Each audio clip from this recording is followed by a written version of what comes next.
Kami lanjutkan update terkini terkait dengan ledakan yang terjadi di kota Qom, Iran bersama dengan Ismail. Selamat bergabung kembali. Ismail, kami ingin konfirmasi lagi. Saya dapat data, ini untuk serangan yang terjadi setidaknya sudah ada 269 fasilitas medis serta 600 sekolah dan lembaga pendidikan yang kemudian terdampak dari berbagai serangan yang terjadi di Iran. Dan menyebabkan misalnya ada pemadaman listrik, pemadaman air, dan juga pemadaman internet. Kalau di kota Qom sendiri, di distrik Anda khususnya, pasca kejadian kemarin, adakah dampak seperti itu terjadi?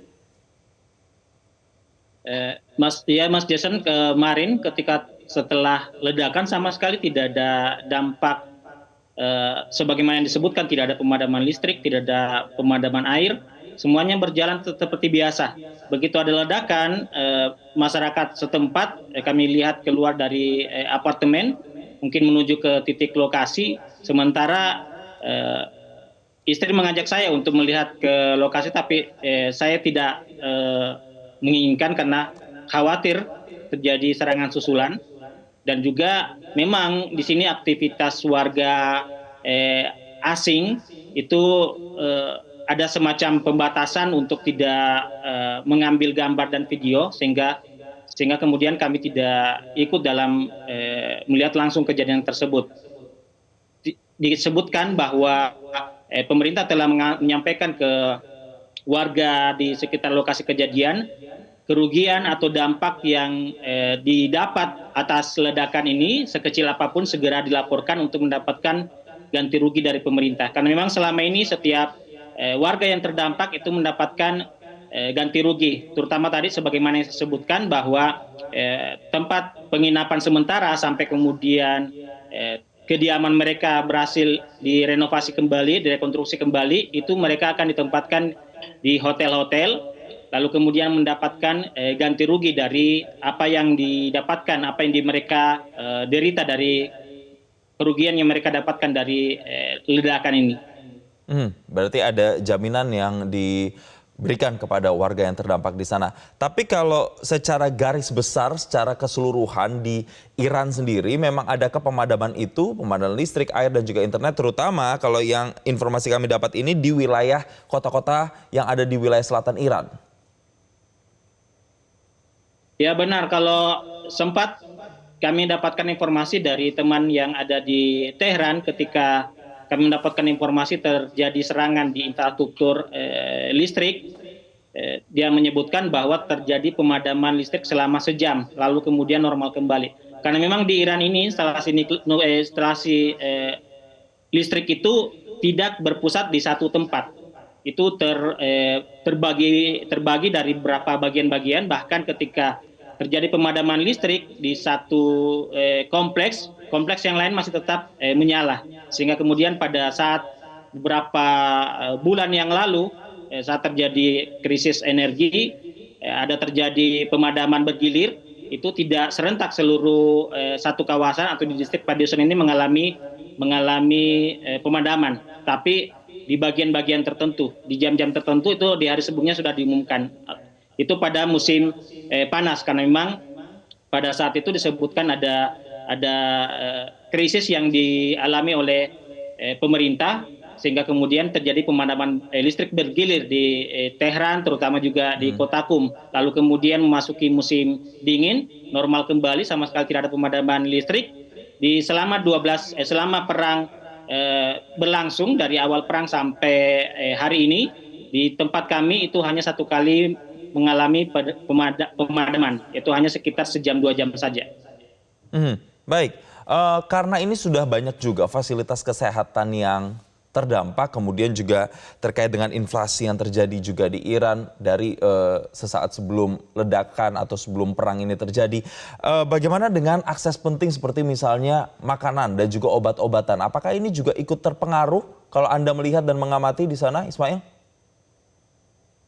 Kalau yang kami alami sendiri dan hadapi sendiri, semua masih terakses, obat-obatan juga masih tersedia, bahan pokok juga masih ada, swalayan, supermarket, pusat-pusat perbelanjaan masih terbuka, aktif, dan juga masih menyediakan seluruh yang dibutuhkan oleh masyarakat. Harganya juga walaupun mengalami kenaikan di bahan pokok ini, namun dari awal tahun baru, karena memang Iran memasuki tahun baru Persia 1404, itu di awal tahun baru sudah ditetapkan kenaikan upah warga itu sekitar 60%, sehingga dan juga banyak bantuan-bantuan yang diberikan, bukan hanya kepada warga setempat, bahkan kami yang warga asing itu juga mendapatkan bantuan-bantuan. Itu disebut sebagai THR maupun hadiah Lebaran, itu langsung masuk ke nomor rekening kami masing-masing, VO. sehingga kemudian sampai sekarang masih Break atau gimana? terjangkau apa yang bisa kami dapatkan. Bahan-bahan pokok masih dapat terakses dengan mudah di pusat perbelanjaan. Ketika kami ke toko-toko, ke supermarket, itu semua masyarakat masih tetap belanja secara normal, tidak ada panic buying, semua juga masih tersedia, beras, daging, ayam, dan seterusnya itu masih tersedia, sehingga tidak ada yang kemudian panik dan menumpuk belanja-belanja mereka. Baik, terima kasih Ismail atas informasi terkininya dari Kota Qom di Iran. Semoga nantinya ada penanganan yang lebih advance lagi terkait juga dengan perlindungan Anda di sana dan juga warga yang ada di distrik Anda. Selamat pagi pemirsa, balasan keras menanti Amerika Serikat jika nekat melakukan invasi darat ke wilayah kedaulatan Republik Islam Iran. Informasinya akan menjadi pembahasan utama kami dalam Breaking News Metro TV kali ini bersama saya Jason Sambo. Pemirsa, kita awali dengan informasi Iran, Israel dan Amerika Serikat melancarkan serangan ke kota Qom, Iran. Dan salah satu ledakan terjadi tidak jauh dari tempat tinggal jurnalis Metro TV Ismail Amin. Dan untuk mengetahui kondisi terkini pasca ledakan, kita bergabung bersama Ismail Amin dari lokasi kejadian. Selamat pagi waktu Indonesia, Ismail. Jadi bisa Anda ceritakan saat ini bagaimana kondisi Anda saat ini di sana atau daerah yang terdampak ledakan? Ya, selamat pagi Mas Jason. Kami informasikan Jumat dini hari kemarin 26 Maret atau 27 Maret sekitar pukul 3 dini hari terdengar ledakan. Saya sendiri saat itu masih dalam keadaan tidur, dibangunkan oleh istri yang mendengarkan ledakan langsung karena dia habis usai sholat malam. Dan agak keras ledakannya karena memang jendela-jendela rumah sempat bergetar. Dan masyarakat Iran di sekitar lokasi kami, di sekitar kediaman kami juga langsung pada keluar dan terdengar suara sirene ambulans atau pemadam kebakaran. Disebutkan kemudian beberapa jam kemudian kami mendapatkan informasi bahwa ledakan terjadi sekitar 100 meter dari tempat kediaman kami di distrik Pardison. Ada 3 kediaman warga yang terdampak ledakan. Pada saat berita pertama yang kami dapatkan itu ada 6 korban jiwa, namun sampai saat ini berkembang menjadi 18 korban jiwa. Ada 3 keluarga yang terdampak dan memang disebutkan mereka pada berkumpul karena memang masih hari libur tahun baru dan juga libur lebaran. Disebutkan ada balita berusia 2 tahun dan juga keluarga besar, karena rata-rata setiap rumah di Iran itu hanya sekitar 4-5 orang saja anggota keluarga, karena memang rata-rata memiliki keluarga kecil. Namun saat ini korban jumlahnya besar karena memang pada saat itu sedang berkumpul. Alhamdulillah kami tidak terdampak. Di distrik Pardison ini ada sekitar 23 keluarga WNI yang ada di sini. Semuanya adalah mahasiswa yang telah berkeluarga. Namun alhamdulillah tidak ada yang terdampak dari peristiwa ini. Baik, untuk data terkini tadi Anda mengatakan ada 18 korban jiwa dan itu datanya mungkin masih bisa saja berubah. Sementara bagaimana dengan data korban luka-luka yang Anda tahu sampai dengan sekarang? Ya, disebutkan ada total korban jiwa dan luka-luka ada 25 orang. Karena pada saat terjadi ledakan itu ada 3 di apartemen itu ada 3 lantai dan itu mengena disebutkan 3 keluarga saja yang terdampak. Yang lainnya masih tetap selamat. Bahkan di dekat apartemen tersebut, dekat pemukiman tersebut ada sekolah dasar dan juga ada siswi SD dari WNI yang bersekolah di situ. Tapi karena saat itu memang sedang masih diliburkan sehingga tidak ada yang terdampak. Namun disebutkan juga serangan ini mengakibatkan 3 rumah terkena, 1 gedung sekolah, dan semalam masyarakat Iran itu melakukan aksi unjuk rasa sebagaimana malam-malam sebelumnya, tetap melakukan aksi unjuk rasa, tidak ada tampak kekhawatiran dan ketakutan dari mereka, mengecam kebiadaban Amerika Serikat dan Israel ini. Karena yang disasar adalah pemukiman warga yang sama sekali tidak di sini di distrik Palison selama perang ini adalah tempat pemukiman yang lumayan relatif aman karena memang di sini tidak ada tempat militer, juga tidak ada kantor-kantor pemerintahan, sehingga relatif lebih aman. Namun dengan kejadian kemarin ini menyebutkan bahwa tidak ada tempat yang bisa dikatakan aman di seluruh Iran ini karena pihak musuh itu melakukan serangan ke pemukiman warga sekalipun. Ismail, dari 25 total korban jiwa, baik itu korban jiwa dan juga yang luka-luka, adakah dari mereka yang merupakan warga negara Indonesia informasinya? Ya, yang sebagaimana tadi kami sudah sampaikan, alhamdulillah tidak ada warga negara Indonesia yang terdampak, baik dari luka-luka maupun korban jiwa. KBRI Tehran itu langsung menghubungi saya pribadi, menanyakan kondisi WNI, apakah terdampak atau tidak, dan menjamin keselamatan seluruh warga. Beliau pihak KBRI Tehran menawarkan jika ada WNI yang membutuhkan tempat tinggal, maka KBRI Tehran siap menampung dan menyediakan tempat. Sebagaimana sekarang ada tempat memang yang disediakan oleh KBRI Tehran di dekat kantor kedutaan, karena memang disebutkan bahwa di sekitar kantor-kantor diplomatik luar negeri, kantor-kantor kedutaan itu lumayan lebih aman dibandingkan tempat-tempat yang lain, sehingga sejumlah mahasiswa Indonesia yang memang asramanya telah diliburkan itu sementara menginap dan menetap di sana.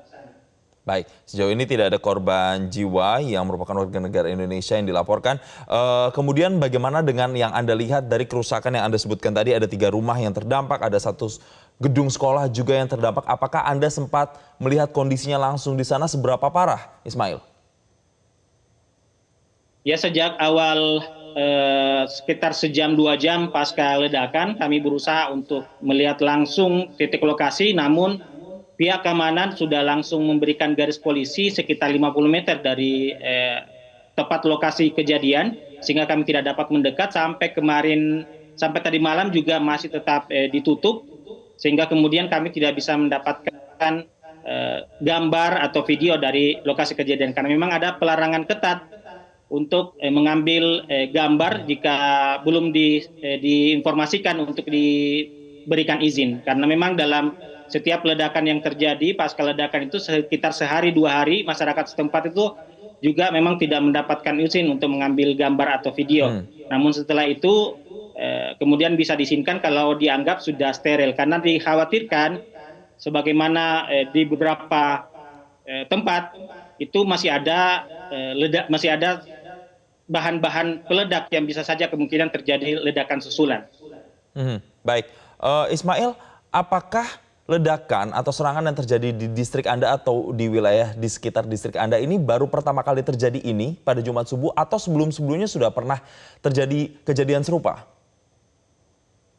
Ya, pada saat perang, Iran menyebut perang ini adalah perang Ramadan. Ya, sejak perang Ramadan ini belum pernah ada. Kalau perang 12 hari pada bulan Juni tahun lalu, memang ada 1-2 titik yang yang sempat tersasar, tapi itu juga memang adalah infrastruktur pemerintah. Sehingga kemudian baru kali ini ada kejadian seperti ini, dan yang disasar adalah pemukiman warga. Baik, apakah dari pihak otoritas terkait di distrik Anda ada himbauan yang disampaikan langsung untuk mengevakuasi warga sejauh ini, atau himbauan terkininya seperti apa? Ya, selama ini memang secara umum himbauan yang diberikan oleh pemerintah setempat hanyalah meningkatkan kewaspadaan kepada seluruh warga. Karena juga tidak ada pembatasan aktivitas, karena setiap malam masyarakat Iran itu melakukan aksi demonstrasi, aksi unjuk rasa, mereka berkumpul di alun-alun kota, di setiap tempat, di setiap kompleks warga itu mereka melakukan aksi unjuk rasa mengecam Amerika Serikat dan Israel, dan juga ini adalah memberikan dukungan moral kepada pemerintah dan militer untuk terus melanjutkan operasi serangan balasan sampai misi pembalasan itu tuntas, sehingga kemudian militer masih terus melancarkan serangan gelombang serangannya ke pihak musuh, ke wilayah rezim Zionis dan juga ke pangkalan militer Amerika Serikat yang ada di kawasan. Kami mendapatkan informasi sudah gelombang serangan yang ke-84. Sehingga kemudian ini juga tidak dimanfaatkan oleh pihak-pihak anti pemerintah yang berusaha juga ingin melakukan aksi demonstrasi atau unjuk rasa, memberikan dukungan kepada Amerika Serikat. Sebagaimana awal-awal perang itu ada tampak sejumlah demonstran, sejumlah pengunjuk rasa, sejumlah warga Iran yang melakukan aksi unjuk rasa bergembira dengan kematian Ayatullah Ali Khamenei, sehingga kemudian masyarakat memberikan demonstrasi balasan yang sampai saat ini masih terus mereka lakukan. Baik, artinya saya mau tekankan lagi Ismail, dari gelombang serangan yang sampai 83 kali ini belum ada imbauan untuk kemudian mengungsikan warga yang mungkin terdampak atau kemudian berpotensi terdampak. Kalau keluarga atau warga yang terdampak itu sudah disediakan tempat oleh pemerintah. Di Tehran sendiri disebutkan ada 19 hotel yang terlibat untuk kemudian mengevakuasi warga yang terdampak, sementara warga yang belum terdampak ataupun berpotensi terdampak itu tidak ada himbauan kecuali dikatakan bahwa meningkatkan kewaspadaan dan menghindari tempat-tempat yang dianggap akan menjadi ancaman serangan. Sehingga kemudian masyarakat masih melakukan aktivitas secara normal biasa, tidak ada aktivitas yang berlebihan atau yang di luar kebiasaan. Mereka tetap melakukan aktivitasnya sebagaimana biasa. Jadi bisa dikatakan bahwa serangan ini dalam tanda petik atau secara umum bisa dikatakan bahwa masyarakat Iran itu tinggal menunggu giliran istilahnya kalau terkait dengan serangan ini. Karena mereka tidak disediakan tempat persembunyian, tidak ada juga bunyi sirene. Memang aktivitas pertahanan udara itu ada. Kami juga memang hari-hari sebelumnya, malam-malam sebelumnya sering mendengarkan ada suara ledakan, ada adu roket yang terjadi, tapi tetap saja sebagaimana sering diberitakan ada tempat-tempat yang tersasar atau terkena. Artinya walaupun sistem pertahanan udara Iran itu bekerja aktif, namun tetap saja ada peluru-peluru atau roket-roket yang mengenai sasaran. Walaupun dikatakan bahwa kalau di awal-awal perang itu disebutkan yang tersasar adalah memang kepentingan militer Iran dan juga infrastruktur pemerintah, namun sekarang itu sudah random menyasar juga ke pemukiman warga. Baik, bagaimana dengan pengamanan sendiri terkait dengan kejadian yang paling baru terjadi pada Jumat subuh pukul 3 pagi waktu setempat? Apakah pengamanan di sana jauh lebih diperketat misalnya, dan apakah ada pembatasan aktivitas masyarakat?